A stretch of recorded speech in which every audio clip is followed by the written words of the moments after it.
STV 상생방송 좋아요, 구독 눌러주세요.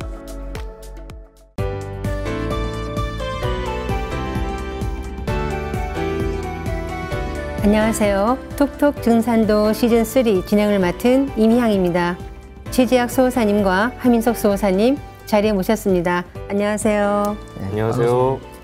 네, 오늘 시청자 질문은 20세기에 일어났던 세계대전이 모두 상제님 천지공사로 일어났다고 하던데 그게 사실인가요? 라는 질문인데요. 마침 오늘 알아볼 내용이 제1차 세계대전에 관한 건데 먼저 지난 시간에 어떤 것을 배웠는지 되새기면 오늘 내용이 잘 이해가 될 것 같습니다. 수호사님께서 말씀해 주시겠습니까? 네, 상제님께서 이제 천지공사를 행하시던 20세기 초엽에는 제국주의 국가들의 약소국 침략이 이제 절정에 이르렀습니다. 아시아와 아프리카는 물론 태평양의 작은 섬까지도 서구 열강의 식민지가 되었고 동북 간방의 조선도 누란의 위기에 처해 있었죠. 그래서 실로 절박한 위기 상황에서 상제님께서는 서양 제국주의 세력을 꺾고 꺼져가는 동방의 빛을 후일에 다시 밝히기 위해서 일본 제국주의로 하여금 러시아, 영국, 독일, 프랑스 등의 서구 열강을 동양에서 몰아내게 하는 공사를 이제 처결하셨습니다. 상제님이 동양에서 서양 제국주의 세력을 몰아내기 위해 집행하신 그 세운 공사가 애기판 씨름이란 거죠. 네, 그래서 상제님은 조선을 이제 중심에 두고 러시아랑 일본 간의 전쟁을 붙이고 그다음에 영국과 프랑스가 혼수를 두게 하셔가지고 서양 세력을 이제 동양에서 몰아내셨고요. 애기판 씨름은 이제 일러 전쟁으로 시작되어 제1차 세계대전으로 이제 비화되었습니다. 네, 부연 설명을 좀 드리자면 이 상제님께서는 이 세운공사의 기틀을 이 5선 2기 바둑판과 이 세 차례 씨름판 도수로 짜셨는데요. 이 주인인 이 한반도를 비롯한 내신선, 다시 말해 4대 강국이 바둑판의 주인인 한반도를 중심으로 이 패권을 다투면서 지구촌 정치 질서의 대세를 이제 형성하도록 하셨습니다. 바로 이 5선 위기 도수는 이 역사 속에서 애기판, 총각판, 상씨름으로 실제 전쟁 도수로 실현되어 나갑니다. 이 상제님께서 이 동서양의 이 기울어진 판을 바로잡으시기 위해 보신 이 전쟁 도수는 선천세상에 사유온 온갖 원과 한을 해소시켜주는 이 과정으로서 큰 화를 작은 화로 막아 다스린다는 이 말씀처럼 단계적으로 인간 역사 속에 이 살기를 해소해 주셨습니다. 궁극적으로는 이 전쟁의 역사를 끝막으면서 상극 질서를 이제 정리하신 것입니다. 이 전쟁 도수는 인류를 많이 살리기 위한 이 상제님의 최선의 전략이라 말씀드릴 수 있습니다. 네, 실제로 전쟁이 인류에게 참화를 안겨줬지만 인류 문명을 발전시키는 계기가 되기도 했죠. 네, 그래서 실예로 여러 가지 이제 말씀을 드릴 수 있는데 일단 우리가 일상에 쓰고 있는 컴퓨터라고 하는 것이 2차 세계대전 당시에 독일에서 사용하던 기계식 암호기였던 애니그마. 근데 이 애니그마가 이제 사람이 지금 해독하기 불가능할 정도로 좀 계산이 복잡했는데 그 시절에 이제 천재 수학자였던 이제 앨런 튜링이 튜링 머신이라고 불리는 본부를 개발을 해요. 그거로 이제 애니그마의 암호를 해독해서 전쟁의 이제 승기를 이제 잡을 수가 있게 됐는데 그때 발명된 이제 튜링 머신의 이론이 지금 현대 컴퓨터 기술의 이제 바탕이 됐거든요. 그래서 그런 스토리가 이제 최근에 나온 이미테이션 게임이라는 영화로도 이제 대중에게 알려진 바가 있고요. Welcome to Enigma. Greatest encryption device in history. The Germans use it for all major communications. It's unbreakable. If you speak a word of what I'm about to show you, you will be executed for high treason.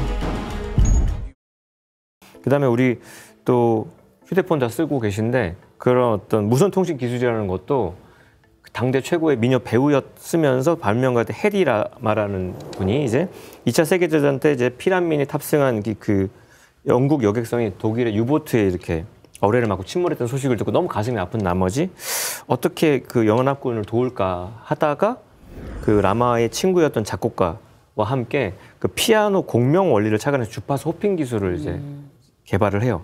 그게 이제 1942년에 특허에 출원이 되는데 이 기술이 나중에 휴대폰이나 무선 통신 기기에 쓰는 CDMA라고 하는 그러니까 부호 분할 다중 접속 기술로 발전을 하죠. 그리고 또 우리가 알고 있는 인터넷이라는 것도 1960년대 냉전 시기에 국방부가 이제 핵전쟁이 터졌을 때 전화국이 파괴됐을 때 대비해서 통신기술 연구를 해오다가 하나의 메시지를 작은 패킷 단위로 분할해서 전송하는 패킷 교환 방식을 이제 이용해가지고 네트워크 아파넷을 개발하는데 그거를 이제 냉전의 기로 사그라들면서 그 아파넷 프로젝트는 종결됐는데 그게 이제 월드 와이드 웹으로 개발돼서 지금 우리가 인터넷 시대가 됐어요.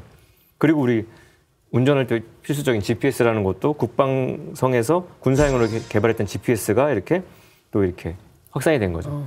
원래 GPS는 인공위성이 어디에 있는지를 이제 알려고 라디오 주파를 잡은 건데 역발상으로 인공위성에서 이렇게 지구의 신호를 통해서 지상의 좌표를 이제 보자 해가지고 지금 우리가 어디로 가는지가 다 보이는 것처럼. 근데 이렇게 굵직한 기술만이 아니라 우리 헤드폰 중에 노이즈 캔슬링 있잖아요. 그 기술이라는 것도 우리가 전투기 조종사나 나사 우주인들이 비행할 때 엄청난 소음 때문에 그 10명 중에 조종사 10명 중에 6명 정도가 소음성 난청 때문에 이제 시달리니까 그 노이즈 캔슬링 기술을 78년도에 미군이 이제 보스사에 이제 의뢰했고요. 그게 86년도에 군용 노이즈 캔슬링 헤드폰이 나오고 그게 지금 민간에 나와서 우리가 애용을 하고 있는 거고 또 뭐 전자레인지가 이렇게 개발된 건 잘 아실 거고 또 재밌는 거는 이제 비닐 랩 아시죠? 이렇게. 그 원래는 그게 1933년도에 첫 선을 보일 때는 뭐였냐면 전쟁 중에 총알이랑 이런 어떤 화약 같은 거 습기로부터 보호하려고 랩을 만들었다가 전쟁이 끝났고 제조업체 어떤 기술자의 아내분이 나들이 갈 때 그 랩을 상추를 싸봤더니 신선도가 유지된 거예요. 그래서 1949년도부터 비닐 랩이 음식 신선도를 유지하는 걸로. 그 다음에 우리가 또 알고 있는 환타 음료수 있지 않습니까? 그게 이제 2차 세계대전 당시에 독일에서 만든 건데 전쟁 직전까지 이제 독일이 코카콜라를 너무 좋아해가지고 450만 병 정도 수입할 정도로 열광했는데 전쟁 나니까 독일의 코카콜라 수입을 이제 끊은 거죠, 미국에서. 그러니까 그걸 대체하려고 독일에서 뭐 이렇게 유제품 찌꺼기랑 사과즙 같은 걸 만들어서 단맛 나는 환타를 개발했어요. 그리고 나서 전쟁이 끝나고 나서 미국의 코카콜라 본사가 독일의 환타 공장을 인수해서 지금 우리가 먹는 환타가 나온 겁니다. 그리고 우리 지금 쓰고 있는 손목시계라는 것도 원래 회중시계 쓰다가 전쟁 때 시간을 잘 보기 위해서 손목에 감았던 게 지금 손목시계이기 때문에 우리 일상의 모든 곳에 이 전쟁의 특혜, 은혜가 녹아 있다라고 볼 수 있겠습니다. 네, 뭐 동전의 양면처럼 매사에는 순기능과 역기능이 있는 것 같습니다. 네. 그죠? 예, 세 차례의 씨름 중에서 첫 번째 씨름인 애기판 씨름에 대해서 알아보고 있는데요. 아까 말씀하신 것처럼 애기판 씨름의 초반전이었던 러일 전쟁은 결국 제1차 세계대전으로 비화되었죠. 네, 맞습니다. 이 러시아는 일본과 전쟁에서 이제 패한 후에 이 동아시아 침략 야욕을 이렇게 접게 됐고, 다시 이제 유럽 이 발칸 반도 쪽으로 이렇게 눈을 돌리게 되는데요. 이 발칸 지역은 예나 지금이나 이렇게 민족 간의 갈등이 이제 많은 곳인데요.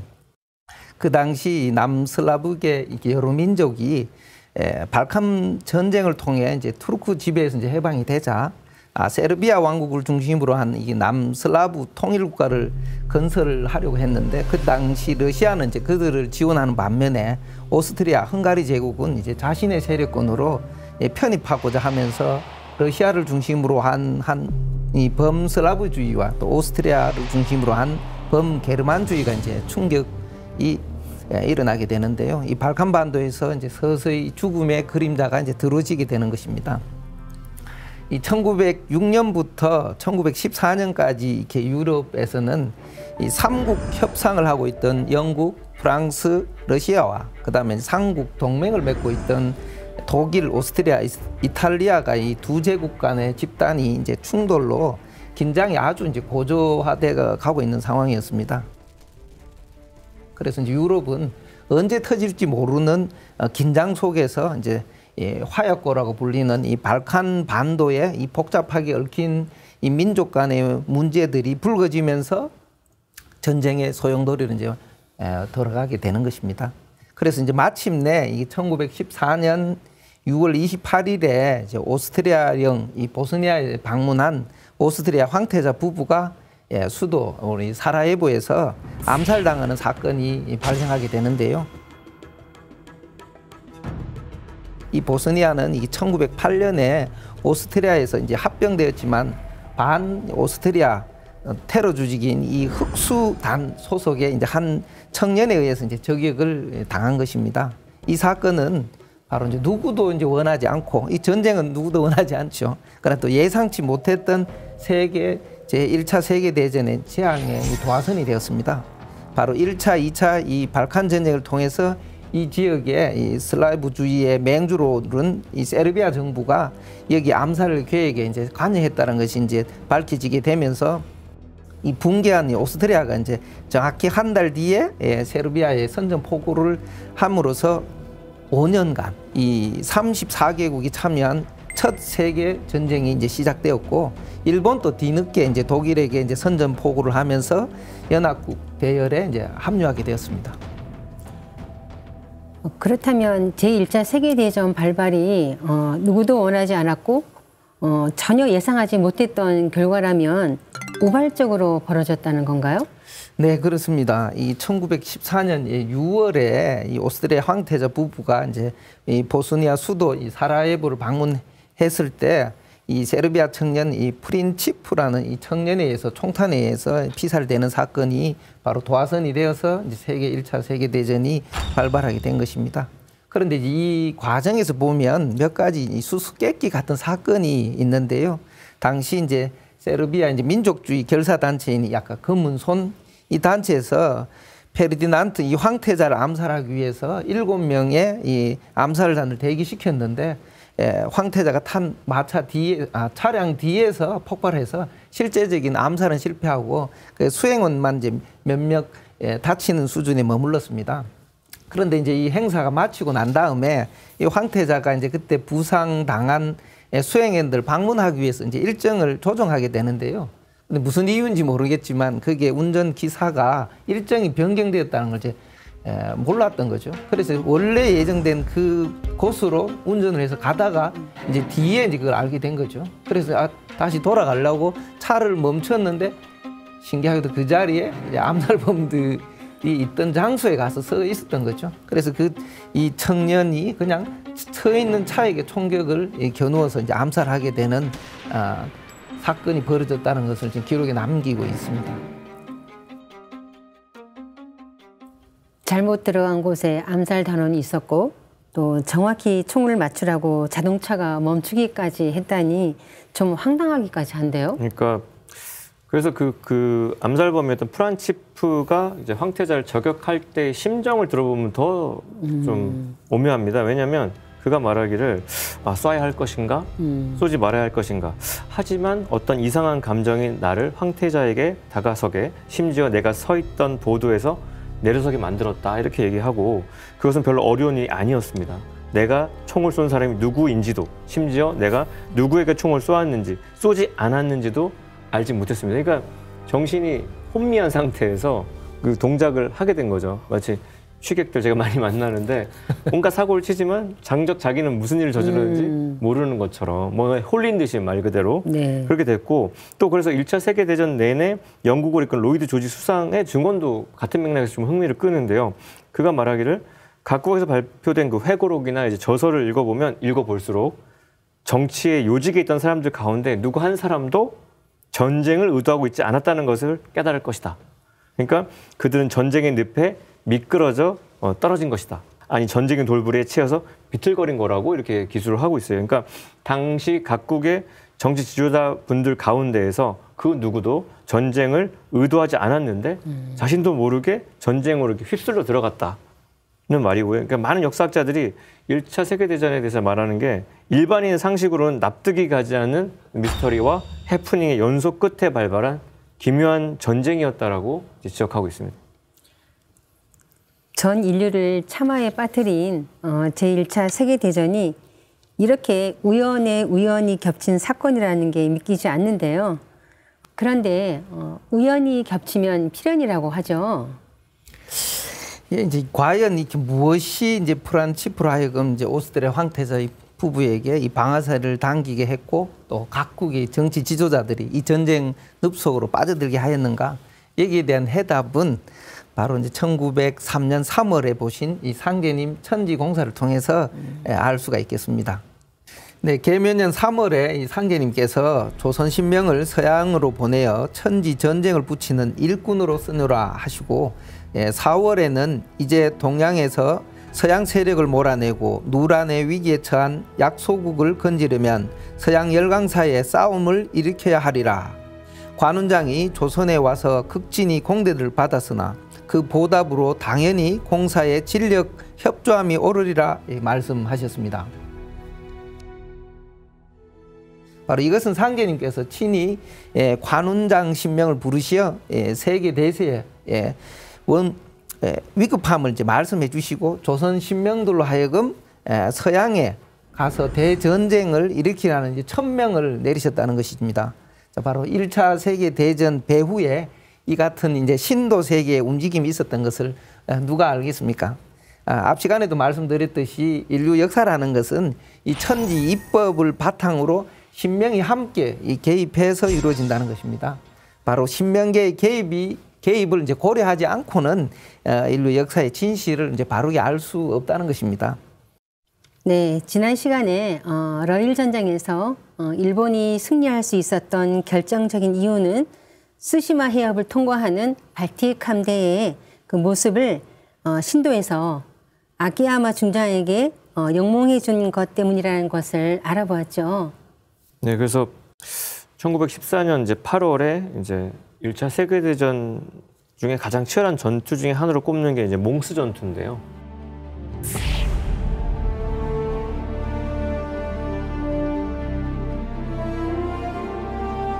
그 몽스 전투에서 영국군은 3배나 많은 수의 독일군을 맞아 이제 고전을 하고 있었거든요. 그 영국군의 한 보병 중대가 이제 퇴각을 하니까 독일군이 이제 맹렬한 속도로 이제 추격을 합니다. 바로 그때 소위 이제 천사부대가 나타나서 독일군 앞을 딱 가로막고 그거에 혼비백산한 독일군은 사방으로 도주해버렸다는 기록이 있어요. 그러니까 이로써 영국군 그 무사히 퇴각할 수 있었다 이런 기록이 있는데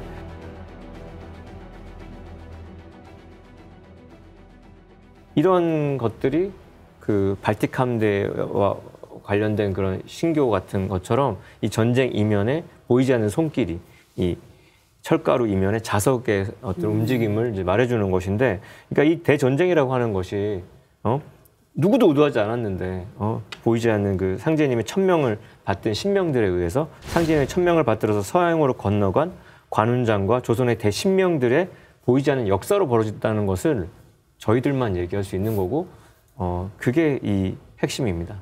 네. 러일 전쟁과 제1차 세계대전이 벌어진 것에서부터 그 과정까지 보이지 않는 신도의 손길이 작용하고 있다는 건데요. 그런데 1차 세계대전이 끝나게 된 것도 전혀 예상하지 못했던 사건 때문이라고 하죠. 네, 그러니까 시작도 신도 손길이니까 끝도 신도 손길일 건데 그게 결자해진 거죠. 그래서 자연 재앙이 인간 역사에 미치는 영향을 연구한 걸로 이제 학계에 주목을 받고 있는 존 벨이라는 학자가 있어요. 2004년에 그가 출간한 책이 위력적인 인플루엔자라는 책이 있는데 그때 그 책에서 1차 세계대전의 종전을 앞당긴 결정적 요인에 대한 게 얘기가 나오는데 그게 다름 아닌 전쟁의 마지막 해 1918년에 창궐한 인플루엔자였음을 이제 밝힌 바 있거든요. 그러니까 당시에 이 치명적인 독감은 격전지를 중심으로 빠르게 이렇게 번져 나갔는데 수많은 이제 젊은이들이 밀집해 있던 군부대의 막사에 바이러스가 확산됐던 겁니다. 왜냐하면 그 막사라는 것이 바이러스 확산에 더없이 좋은 환경을 제공했던 것인데요.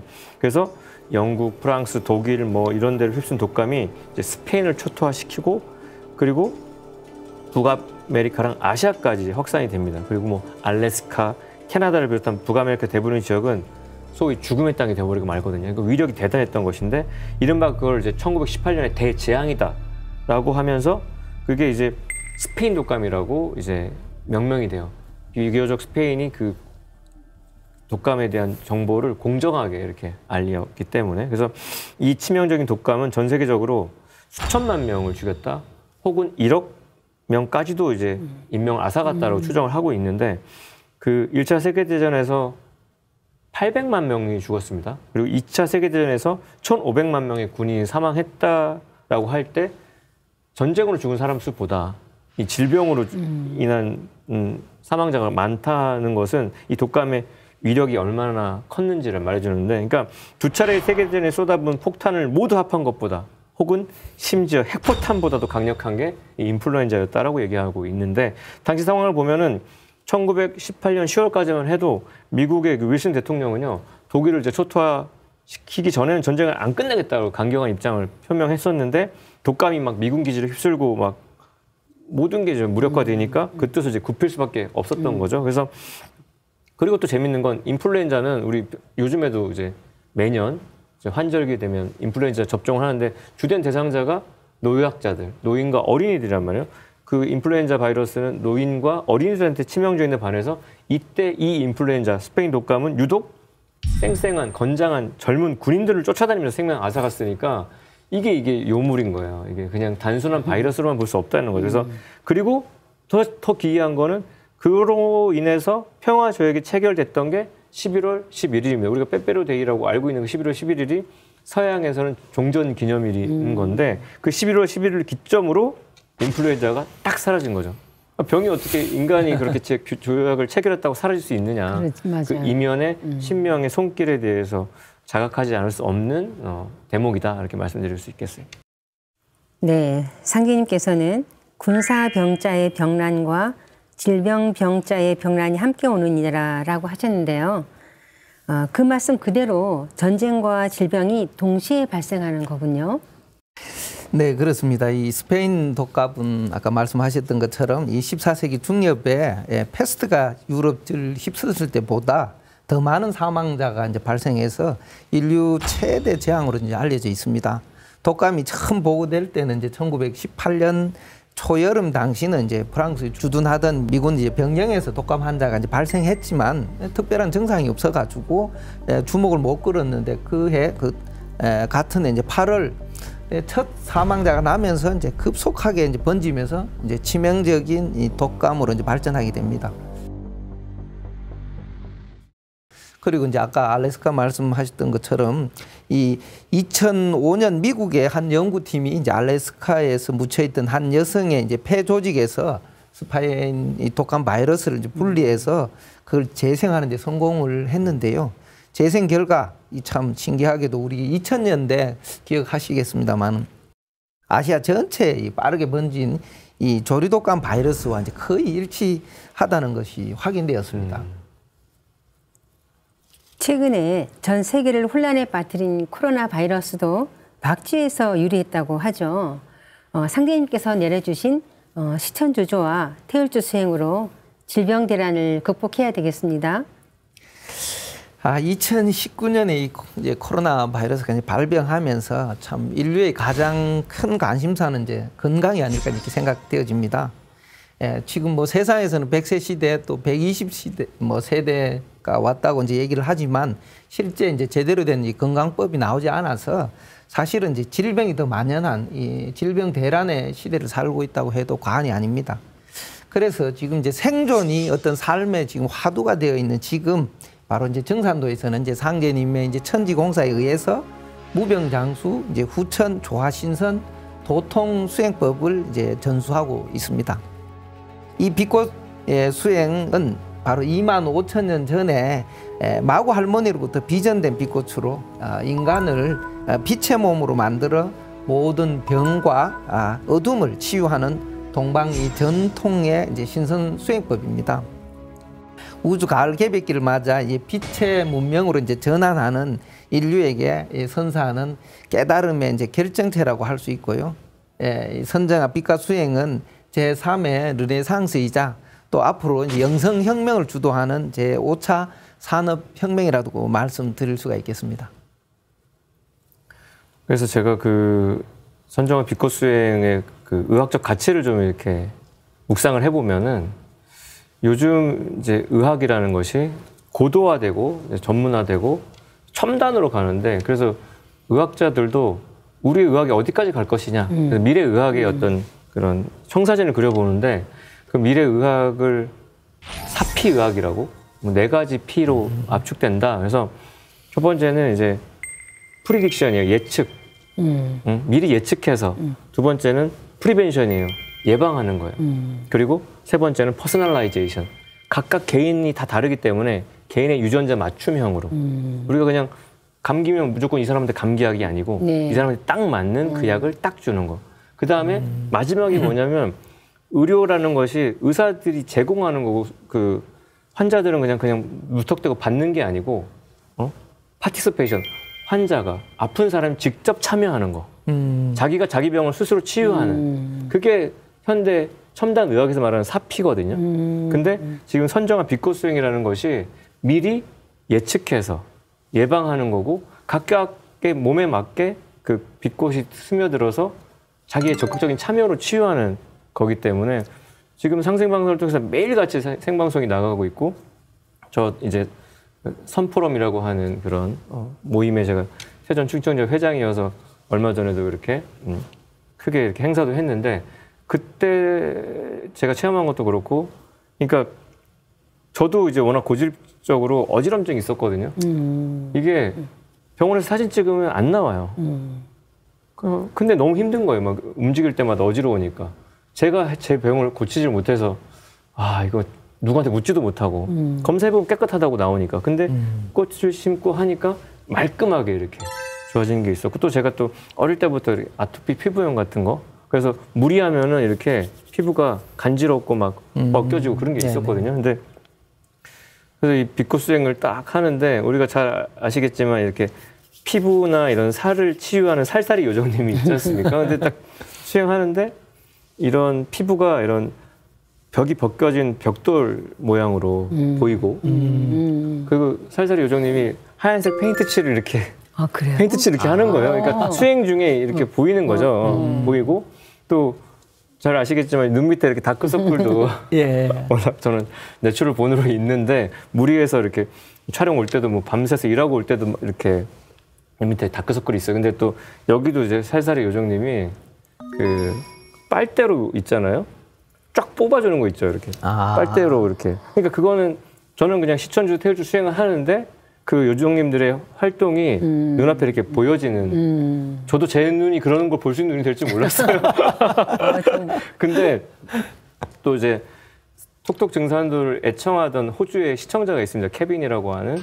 근데 그 친구가 그 12년 만에 이민하고 있었던 호주에서 한국으로 올해 들어와서 저를 이제 만난 거예요. 그 친구를 이제 한국에서 집은 대구여가지고 동대구에서 딱 만나서 악수를 딱 했는데 손에 다한증이 심하더라고요. 근데 그 친구를 데리고 또 그날이 마침 대구 대명도장에서 우리 종도사님이 직접 빛꽃 전수를 해주신 날이어서 잘 됐다. 이거를 한번 그러면 내 몸이 고쳐졌던 것처럼 이 친구는 방송만 봤지 처음 도장 가보는 거고 처음 수행을 해보는 건데 제 앞에 딱 앉혀놓고 수행했는데 그 친구의 수행 체험담도 공중에 붕 떠 있는 느낌이었고 주변에 사람들이 빼곡히 있는데도 자기 혼자 이렇게 주문 소리에만 들렸다라고 할 정도로 좋았고요. 저도 근데 그 친구를 앞에 놓고 태을주와 시천주를 읽어주면서 우리가 늘 하는 것처럼 테라찬 신성궁의 공중에 이렇게 띄워서 수행을 하는데 그 친구의 체험 자체가 제가 그렇게 띄웠는데 자기 공중에 붕 떠 있다는 느낌이었다고 하고 이렇게 수행을 하는 제 앞에 그 손바닥 10개가 딱 이렇게 손가락 10개를 펼친 모습으로 손바닥이 보여요. 그런데 이 손바닥이 딱 박피된 모습으로 빨간 속살이 보이고 그러니까 여기가 완전히 이제 그 뭔가 불에 쪼여져 가지고 피부가 완전히 박피된 느낌의 이미지가 보이는 겁니다. 그래서 그 친구가 그 수행 끝나고 나한테 말하기를 좀 뽀송뽀송해진 것 같다. 근데 이건 병이라는 건 스스로의 정성과 믿음으로 낳는 거기 때문에 꾸준히 해서 완치될 수 있는 건데 그런 치유의 어떤 상을 보여주는 거. 그리고 공중에 띄웠을 때 또 그런 흰 붕대 같은 걸로 그 케빈 도생이 온몸을 이렇게 칭칭 감더라고요. 그러니까 수행이라는 것이 그런 상이라고 하는 것이 앞으로 치유의 어떤 과정은 있겠지만 아까 말씀드렸던 프리딕션, 예측도 되고 프리벤션, 예방도 되는 어떤 흐름에 있다는 거를 제가 이제 체험적으로 말할 수 있는 시간을 맞이했다는 거. 너무 대단하세요. 네. 다시 이제 본론으로 들어가서 스페인 독감으로 제1차 세계대전이 종결됐는데요. 그 결과는 어떻게 됐나요? 네, 이 애기판 씨름인 1차 이 세계대전이 이제 유럽에서 불붙음으로써 이 침략욕에 불타던 이 서양 제국주의 세력이 그동안 이 동양에 이제 뿌리 내리지 못하고 약간 주춤하게 되었다는 것입니다. 1910년 이 경술련에 이제 한일 합방이 일제 강압에 의해서 이제 체결이 되고 1918년 이 무오년에 1차 세계대전이 끝나고 그 이듬해 1월에 이제 파리에서 전성국 강화회의라는 것이 이제 개최되었는데요. 이 강화회에서 미국의 윌슨 대통령이 제창한 이 14개 조항의 평화 원칙이 이제 적용이 되었습니다. 그래서 1917년 러시아의 이 사회주의 혁명을 이제 성공시킨 레닌이 이제 제정 러시아 치하에서 피압받 민족들에게 민족 자결의 원칙을 이제 선언하였는데요. 이 식민지 운동의 영향을 그때부터 이제 미치기 시작했습니다. 이러한 분위기 속에서 이제 미국의 윌슨 대통령이 주창한 이 민족 자결주의 원칙이라는 것은 식민지 상태에서 독립을 이제 열망하는 약소 국가에는 큰 희망이 이제 되었습니다. 네, 그러나 윌슨의 민족 자결주의는 전쟁 후 이 발칸반도의 이 동유럽 해전국들이 이 식민지를 내놓는 것을 이제 목적으로 하고, 그 다음에 또 승리한 영국과 프랑스가 이제 패전국의 식민지를 차지하지 못하게 하기 위해서 나온 것인데요. 그러나 이 윌슨의 선언은 패전국 영토에 이제 기속된 소수 민족들의 한 대상이었기 때문에 승전국이 가지고 있던 식민지에는 적용되지 않았다라는 것입니다. 그러나 이제 윌슨 대통령의 민족 자결주의를 발표하자 해방의 열망이 이제 고무되기 시작했고, 이를 이제 소망의 빛으로 삼아서 우리나라에서도 우리가 잘 아는 이 3.1 운동이 일어났고, 그 이후 이제 인도, 중국, 서남아시아의 등지에서도 반제국주의 운동이 이제 거세게 이제 일어나기 시작합니다. 그래서 1924년 중국에서 오사 운동이 일어났고, 인도 등지에도 이 독립운동이 연이어 일어나게 되었습니다. 그래서 이제 일제의 식민 지배를 받던 조선의 온 백성이 참여한 3.1 운동은 민족 최대의 항일 운동으로, 항일 독립운동으로 평가를 받는데, 그걸 통해서 민족의 독립 의지와 저력을 천하만방에 떨쳤고, 말씀하신 대로 각국의 오사운동 이런 거에 영향을 준 시발처가 됐는데, 일본은 이제 조선을 강점한 뒤에 조선 민족을 아주 폭력과 강압으로 수탈하는 소위 무단 통치를 실시를 했죠. 그래서 조선 땅에는 헌병 경찰 제도를 통해서 칼을 찬 그런 경찰들이 수많은 사람들을 학살하고 투옥하고 탄압하는 형태로 억압을 했더니, 우리 조선의 민초들은 그런 식민 지배에 대해서 분노와 저항 의지가 높아져 갔던 거고요. 그 3.1 운동이 일어나기 한 해 전이었던 무오년 1918년 10월부터 이듬해 1월까지, 그게 앞서 말했던 스페인 독감을 우리나라에서는 무오년 독감이다. 그래서 그 스페인 독감이 발생하면서 수많은 사람들이 목숨을 잃어가지고 민심이 흉흉하던 차였던 거죠. 3.1 운동 전에 이 스페인 독감으로 인해서 얼마나 많은 사람들이 힘들었는지 그 힘듦의 저항이 꽉 차 오르고 있었다는 것도 좀 간과하지 해서는 안 된다는 건데, 근데 또 그 시절에 강제 양위를 당한 고종 황제께서 김인년에 1919년 1월에 세상을 떠나버리시기까지 하니까 정신적 지주까지 이제 잃어버리는 거죠. 멘탈도 흔들리고 몸도 아프고 억압은 세지고 하니까 그런 와중에 그 고종을 독살했다는 음모설도 놔두니까 일제의 분노가 아주 극을 치달았고요. 이때 또 아까 말씀하신 윌슨의 민족 자결주의가 이제 재창이 되니까 민족 지주자들이 독립에 대한 열망이 이제 꽉 차 올랐던 겁니다. 그래서 마침내 동방 배달 민족의 3.1 정신을 상징하는, 왜 3.1 운동이었냐는 게 중요한 거예요. 하고 많은 날 중에 왜 3월 1일 날 했냐? 우리 민족의 그 3.1 사상, 3.1 정신이 반영된 3월 1일에 민족 대표들과 청년 학생들이 주도해서 전국 방방 곳곳에서 거족적인 항일 독립 만세 운동을 일으키게 됐다는 거를 다시 한번 말씀드리고 싶고요. 근데 이제 비록 이제 민족의 염원이었던 독립으로 그 이벤트가 이어질 수는 없었지만, 이를 계기로 항일 무장 투쟁과 비무장 애국 계몽 운동이 이제 하나로 이제 통합이 됩니다. 그러면서 상하이에 마침내 대한민국 임시정부가 탄생을 해요. 제가 그래서 상해 여행 갔을 때 가봤잖아요. 거기 완전 너무너무 신천지, 신텐지라는 지역이에요. 중국말로 새하늘 새 땅의 지역에 고층 빌딩 사이에 허름한 3층, 낮은 층의 3층 건물로 우리 임시정부가 있어요. 근데 거기 딱 들어가면 관리를 중국이 하니까 우리 한국 관광객들한테 중국이 돈을 받아. 그리고 입구에서 이렇게 TV 틀어주는데 역사 스페셜이에요. 우리 역사 스페를 보여주고 거기 이제 김구 선생님 집무실, 숙소 이런 거 보는데 울컥했어요.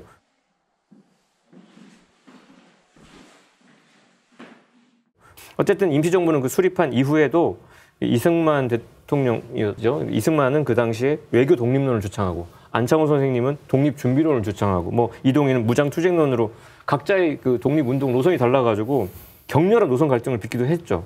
그리고 1919년에 파리 강화회의에 독립청원 등을 하면서 여러 가지 시도를 했으나 다 실패.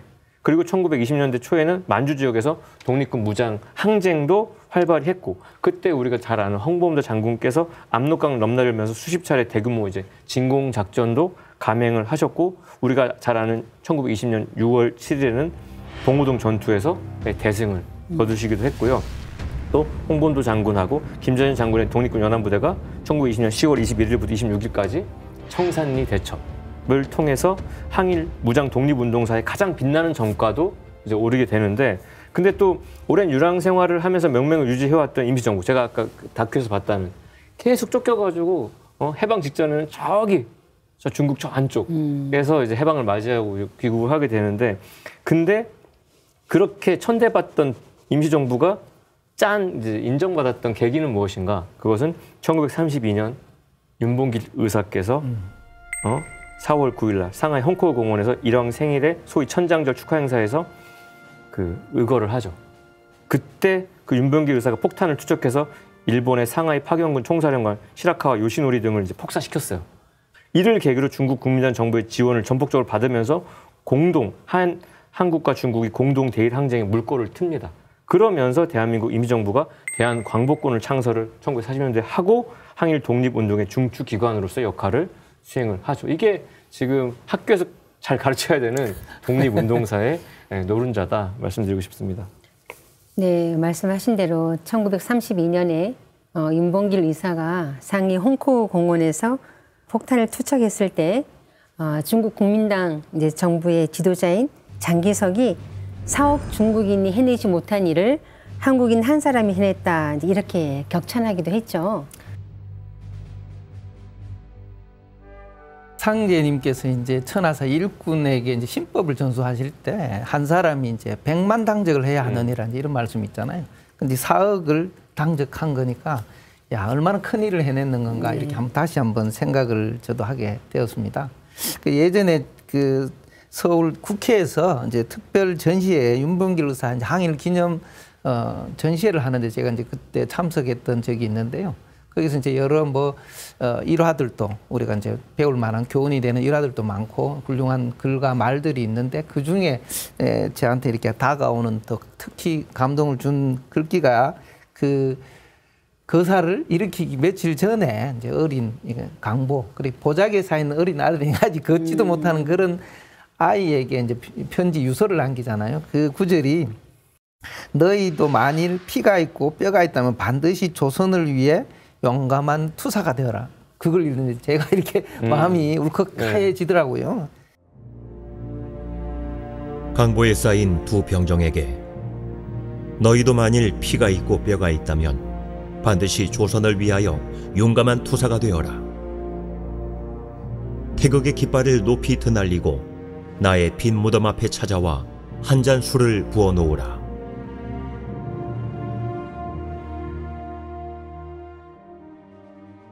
그처럼 그 당시 독립운동가들이 국가의 복원을 위해서 얼마나 어떤 마음으로 임했는지 다시 한번 생각해지는 그런 시간이 되었던 것 같습니다.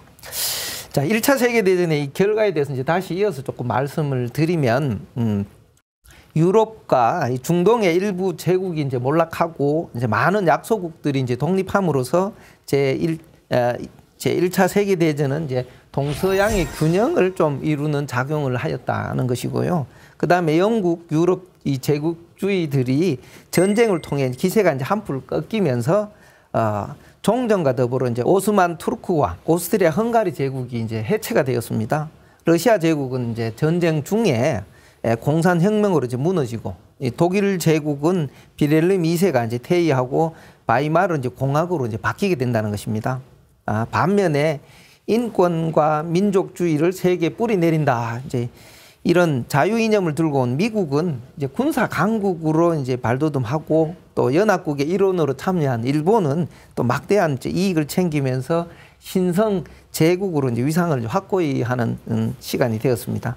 이제 전체적으로 다시 한번 정리를 해보면 애기판 씨름의 결과로 이게 동양 여러 나라가 이제 구시대의 가치관에서 벗어나 훗날 이 번영을 기약하는 이제 초석을 마련할 수가 있었고, 상제님께서 이제 세계 일가 통일 정권 공사에 따라서 세계 1차 대전 이후에 전쟁 처리를 위해 베르사유 조약을 이제 체결하게 되는데, 국제 분쟁을 평화적으로 이제 해결하기 위한 노력의 결과로 국제 연맹이 이제 탄생하였습니다. 세계 평화를 위해 정착하기 위한 이제 국제 연맹을 설립함으로써 역사 속에 세계 통일 첫걸음이 내딛게 된 것이라고 할 수 있습니다. 네, 사람들이 평소에는 이제 티격태격 하다가도 커다란 위기가 이렇게 닥치면 그걸 타개하기 위해서 이렇게 똘똘 뭉치잖아요. 네. 그것처럼 세계대전이라는 위기 앞에서 인류애가 살아난 거군요. 네, 그래서 1920년 1월 10일에 앞서 말씀하신 그 국제연맹이 공식 출범을 하는데, 시작할 때 이제 42개 회원국이 스위스 제네바에 모여서 창설이 됐습니다. 그래서 국제연맹은 설립 당시에 영국, 프랑스, 일본, 이탈리아 등 4개의 상임 이사국을 포함해서 42개 회원국으로 출발을 했는데, 1920년대에는 이제 소규모 이제 국제 분쟁들을 해결하는 역할을 하고 국제 평화랑 안전 유지에 효과적으로 기여를 한 걸로 저희가 평가를 하는데, 근데 그 출발은 미국 등 주요 강대국의 불참이 있었기에 곡절을 겪었고요. 미국 윌슨 대통령이 이제 주창한 원칙을 기반으로 출발했지만, 미국은 유럽에 대한 불간섭 원칙을 기조로 하는 원로주의에 위배된다고 하면서 그 당시 상원의 반대로 가입을 안 했어요, 국제연맹에. 그러니까 노른자가 없었던 거거든요. 그래서 또 러시아 혁명 직후의 소련이나 패전국 독일도 가입이 인정되지 않았었기 때문에 약간 국제연맹은 진짜 초창기에 가장 이제 시작하는 분위기의 어떤 세계 통일 정부의 모양인데, 그렇다가 이제 이후에 1926년, 1934년도에 각각 가입하면서 국제연맹이 조금 더 이제 글로벌화 됐다 볼 수 있겠습니다. 하지만 이 국제연맹은 이제 1930년대 들어서면서 이제 국제 분쟁을 해결하는 데 있어서 무능함을 이제 보이기 시작하는데요. 우리가 1931년에 일본의 이제 만주 사병과 그다음에 37년 이 중일 전쟁을 이렇게 대해서 전혀 발의를 하지 못하고 침묵했고, 또 이탈리아의 에티오피아 이제 침공, 이 1935년을 비롯한 독일, 소련 등의 침략 행위에 대해서 어떠한 조치도 못하고, 또 궁극의 2차 세계대전을 이제 막지를 못하게 되었습니다. 또 이런 이 분위기 속에서 1935년부터 39년 사이에 여러 이제 회원국이 또 다시 이제 탈퇴를 하기 시작합니다. 그래서 결국 1945년 10월 24일에 유엔이 창설되자 그 다음에 4월에 열린 제21차 총회에서 국제연맹 기구를 이제 해체하게 됐고, 또 국제연합의 이제 자산을 다 이양하기로 결정하게 됩니다. 그리고 이제 국제사법재판소와 국제노동기구도 국제연합에 그대로 이제 인수되었습니다. 국제연맹이 불완전하기 시작해서 불완전하게 끝난 건데요. 국제연맹은 천상조화 정부가 지상의 완전한 모습을 드러내는 과도기의 준비 과정이라는 것을 다시 한번 확인할 수 있군요. 그렇죠. 이제 시작은 늘 미약하죠. 근데 끝은 이제 우리 세계 일가 통일 정권으로 이제 창대해질 것인데, 그 제1차 세계대전이 끝나고 유럽에서는 또 더 큰 전쟁이 준비되고 있었습니다. 그래서 제국주의 열강이 이제 전후 파리 강화 회의에서 그 베르사유 조약을 이제 체결하면서 또 다른 화근을 낳은 겁니다. 그래서 지난 전쟁의 교훈을 무시한 채 이제 전승국의 의도에 따라 복잡하고 새로운 국경선이 막 다시 그어져요. 그러면서 민족 간의 감정의 골은 더욱 이제 깊어지게 됐고, 그 1차 세계대전을 반대한 영국의 그 사회주의 정치가였던 필립 스노든이 이 베르사유 조약에 대해서 뭐라고 얘기했냐면, 그것은 평화 조약이 아니고 다음 전쟁의 선언이다. 그러니까 너무 전국을 찌르는 이야기인데, 이처럼 이제 제국주의 열강에 꺼지지 않는 탐욕이 애기판 전쟁에 이어서 더 큰 전쟁을 불러오게 되었다. 이거를 강조하고 싶습니다. 네, 지금까지 상계님 천지공사로 벌어진 애기판 씨름에 대해서 알아보았는데요. 러일 전쟁과 제1차 세계대전이라는 위기 앞에서 평화를 향한 인류의 위대한 여정이 시작되었다는 것을 확인할 수 있었습니다. 다음 시간에는 총각판 씨름의 전개 과정을 알아보도록 하겠습니다. 툭툭 증산도 시즌3 다음 시간에 다시 찾아뵙겠습니다. 지금까지 시청해주신 시청자 여러분 감사합니다.